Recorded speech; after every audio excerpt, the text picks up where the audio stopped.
لا شخصہ. آپ سے جب کہا گیا مثال کے طور پر آپ سے یہ کہا گیا کہ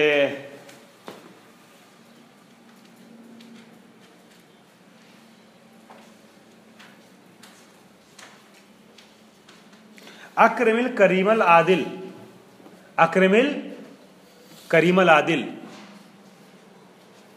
تو اس کا بھی تو ایک مفہوم آپ سمجھے قیود اعتراضیہ اور قرین حکمت کے سہارے سے. یہ قید اس میں آئی ہے نا، قید آئی اکرم الکریم العادل. مولا نے کہا کہ عادل کا احترام کرو، کریم عادل کا احترام کرو.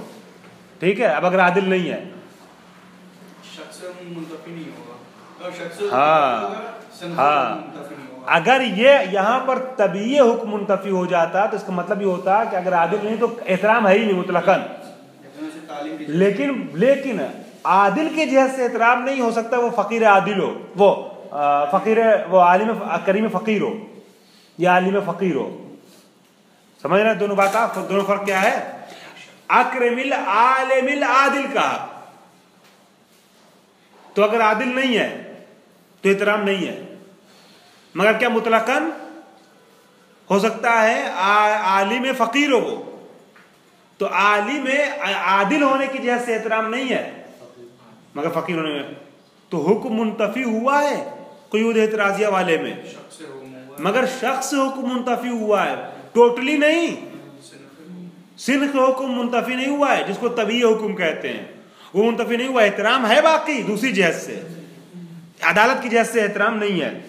لیکن آپ نے جب کہا اذا جاءک زید فاکرم ہو، اذا جاءک زید فاکرم ہو، جب زید آئے تو اس کا احترام کرو. اب اگر زید نہیں آ رہا ہے تو کسی بھی صفت کے تحت احترام نہیں ہے اس کا، چاہے عادل ہو، وہ کریم ہو، کچھ بھی ہو، عالم ہو، کچھ بھی ہو. صنف حکم منتفی ہو گیا. زید کا احترام آپ کو کب کرنا؟ جب آپ کے یہاں آئے. جا کے اس کا احترام کہیں اور کسی جگہ جا کے احترام نہیں کرنا ہے. صنف حکم منتفی ہو رہا ہے، طبیعی حکم. تو اس میں کہتے ہیں کہ پہلی شرط تو یہ ہے کہ جزا متوقف ہو شرط پر، اور دوسری شرط اس کے لیے مفہوم اصولی کے لیے ہے کہ جو چیز منتفی ہو رہی ہے وہ کیا ہو؟ طبیعی حکم ہو. فرماتے ہیں وَهَذَا هُوَ الْمَفْهُومُ لَكِنْ عَلَىٰ أَنْ يَتَضَمَّنَ انتفاء طبیعی الحکم لا شخص الحکم. مفہوم اس کو کہیں گے مگر ایک شرط اور دی ہے کہ یہاں پر یہ متضمن انتفاع طبیعی حکم ہونا کہ شخص حکم. ٹھیک ہے. جس کے اوپر خطاب کے ذریعے سے استدلال ہو رہا ہے نا، وہ شخص حکم منتفی نہ ہو رہا ہو صرف، بلکہ کیا ہو رہا ہو؟ طبیعی حکم منتفی ہو رہا ہو. ٹھیک ہے. وہ حکم کے جس کے اوپر خطاب کے ذریعے سے دلالت ہوتی ہے. تمییزا للمفہوم عن قاعدۃ اعتراض القیود، اس مفہوم سے الگ کرنے کے لیے ہے کہ جو مفہوم کس کے ذریعے سامنے آتا ہے؟ قاعدہ اعتراضیہ کے نتیجے میں سامنے آتا ہے. التی یقتضی انتفاع شخص الحکم بانتفاع القید، کہ جو اقتضا کرتا ہے شخص حکم کے اقتضا کا انتفاع قید کے ذریعے سے. والحمدللہ رب العالمین. علت واحدہ وغیرہ شروع کرتے ہیں مفہوم میں شرط